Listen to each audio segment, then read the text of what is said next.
Hai, good day guys, kembali lagi di Kentang Tech Channel dan dalam kesempatan kali ini lagi kita akan merakit sebuah PC. PC ini nanti dia punya budget di kisaran 6 JT. Dengan budget segituan kita akan racik sebuah PC yang kenceng dan udah punya tampilan keren serta maksi.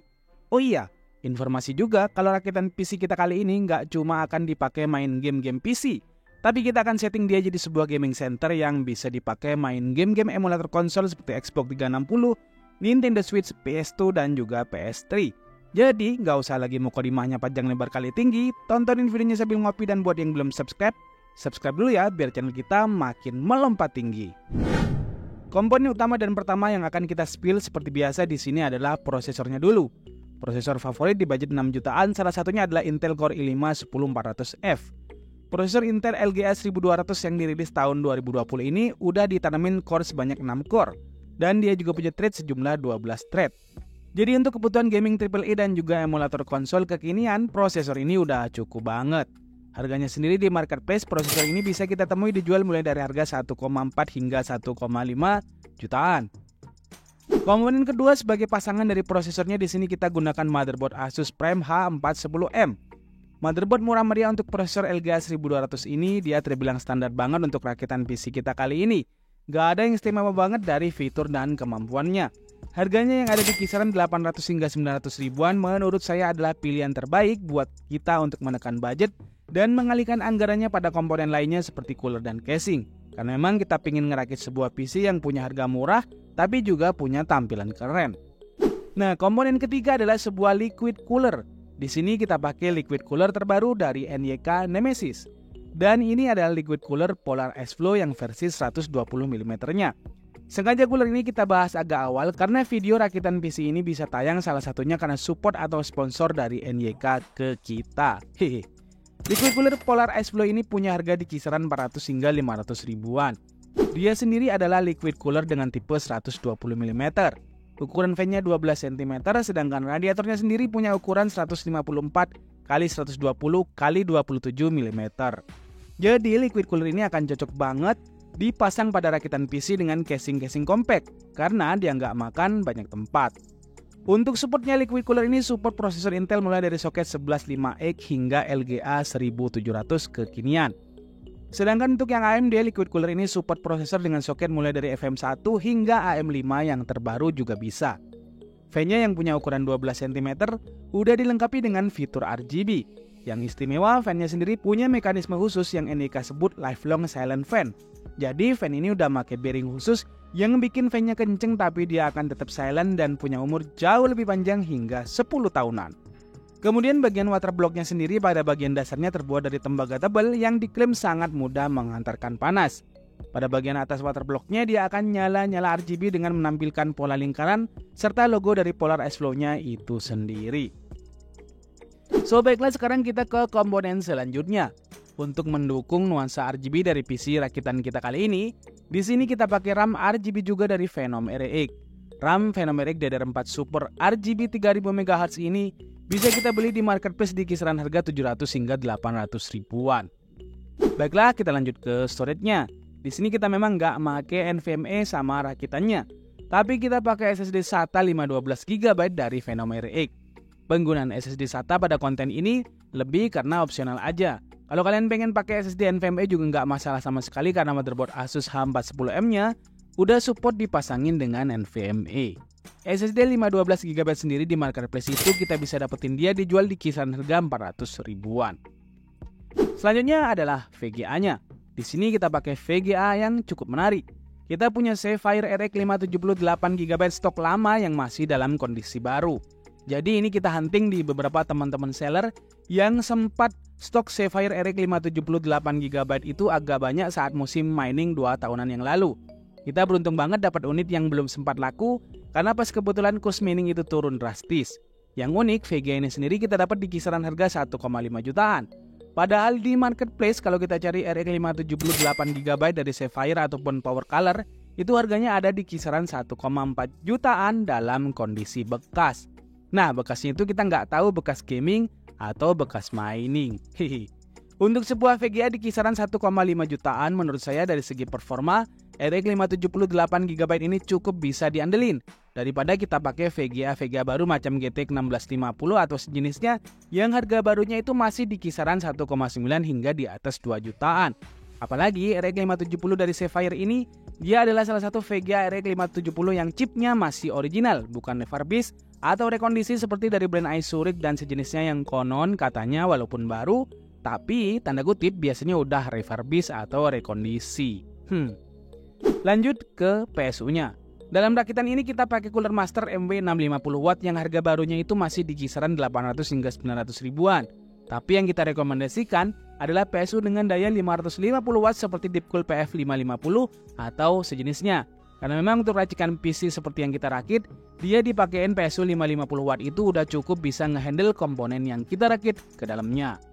PSU 550W 80 plus sendiri bisa kita beli di marketplace di kisaran harga 600 ribuan.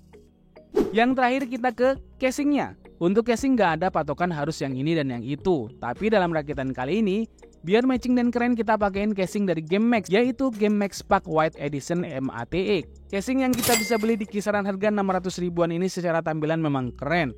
Selain itu ukurannya yang compact jadi nilai tambah tersendiri sama casing yang satu ini. Sekarang mari kita langsung gas rakit PC-nya.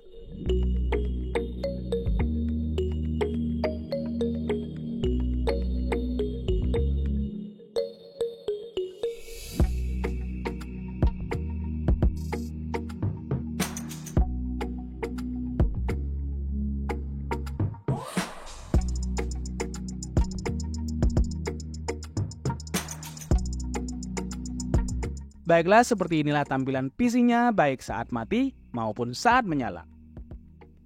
So, berapakah total dari rakitan PC kita kali ini? Mari kita lihat estimasi harganya.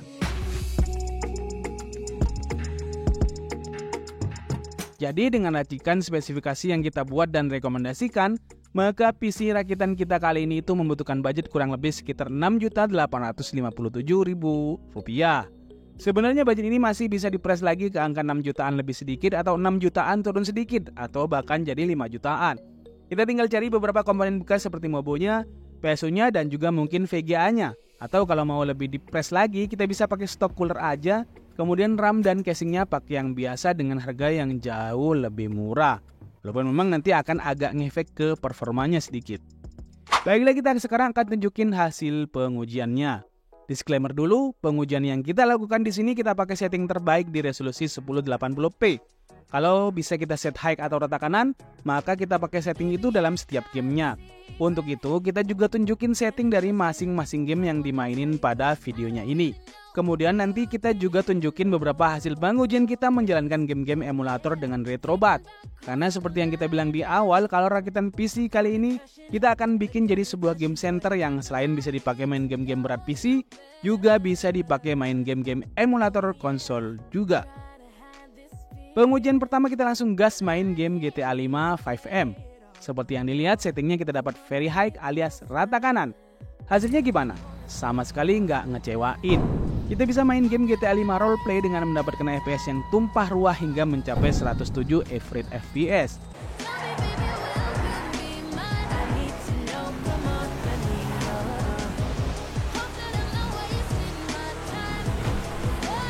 Selanjutnya kita juga mainin game yang juga sedang rame yaitu The Final. Di sini kita dapat setting high seperti ini.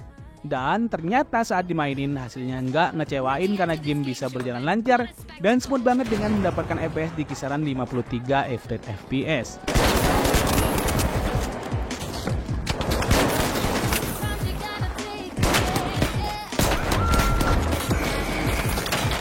Game wajib selanjutnya adalah Valorant.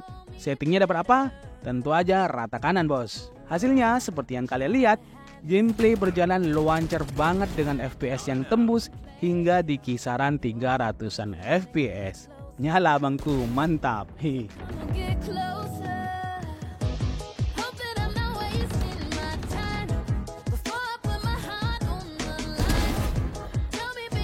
Sekarang mari kita lihat pengujian games yang lainnya.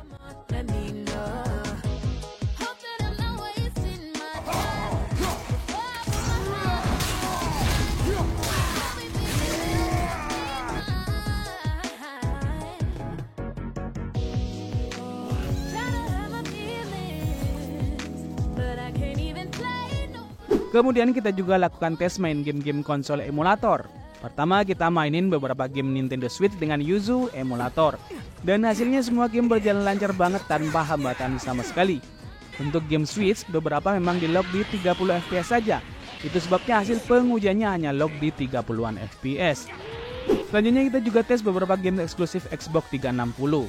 Hasilnya seperti yang kita lihat, semua game juga berjalan smooth dan lancar. Kita juga jalankan game-game berat PS2 dan semuanya pastinya berjalan lancar banget. Sayangnya untuk PS3 dengan RCPS3 kita nggak sempat lakukan pengujian yang lebih detail karena kendala teknis di beberapa master game yang kita punya. Dari hasil pengujian games ini kita bisa highlight beberapa hal utamanya dari suhu CPU dan VGA-nya. Di sini saat main game-game berat, suhu VGA-nya itu tetap adem banget karena memang dalam kondisi mendekati full load pun, suhunya cuma di kisaran 73 hingga 74 derajat Celcius aja.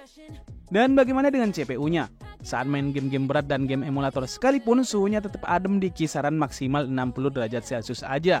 Padahal kita lakukan pengujian di ruangan studio yang nggak pakai AC sama sekali. Satu-satunya AC yang kita punya adalah kipas angin dan jendela. So, gimana nih pendapat kalian tentang rakitan PC kita kali ini? Tuliskan pendapat kalian di kolom komentar. Jangan lupa kalau kalian minat rakit PC ke tim Kentang Tech, kalian bisa hubungin nomor WA admin kita yang semua udah kita sematin di deskripsi video ini. Jadi sekian video kita kali ini, semoga bermanfaat dan kalian suka. Terima kasih udah nontonin video ini sampai habis. See you in the next video, adios dan jangan lupa semangat setiap hari.